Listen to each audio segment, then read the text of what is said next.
আশা করি আপনারা সবাই ভালো আছেন।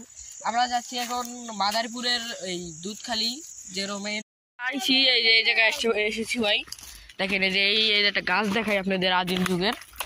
গাইস দেখুন, এই যে আমরা এই জায়গায় আসছি, একটা সাপের গদ ধরা পড়ছে, জানি না এটা ইঁদুর না সাপ থাকে অনেক। এখানে যাইতাছি সেখানেই ভাই গদ, এই যে দেখেন আরেকটা ভাই, কি বলবো ভাই, মানে এখানে মানে অনেক। আমরা এই যে এই জায়গায় আইছি ভাই, দেখেন এই জায়গাটা পুরো জঙ্গল ভাই, মনে হয় কেউ আসেন। দেখেন গাইস, আমাদের সাথে এই কুকুরটা নিয়েছিলাম, সেটাও যেন কেমন করতেছে, মানে আসবাব।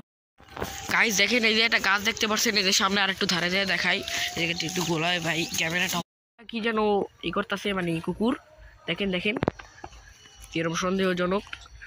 যে বলছিলাম এতক্ষণ যে চাঙ্গা ফেঁকাফেঁকি হয়েছে, এগুলির জন্য আমরা দেখি নাই কেউকে, কিন্তু দু একটা গাইস সব যাইতাছি গিয়া, কারণ কি আপনাদের দ্বারা অনেক দূরে পড়ছি, এই আমরা পড়ছি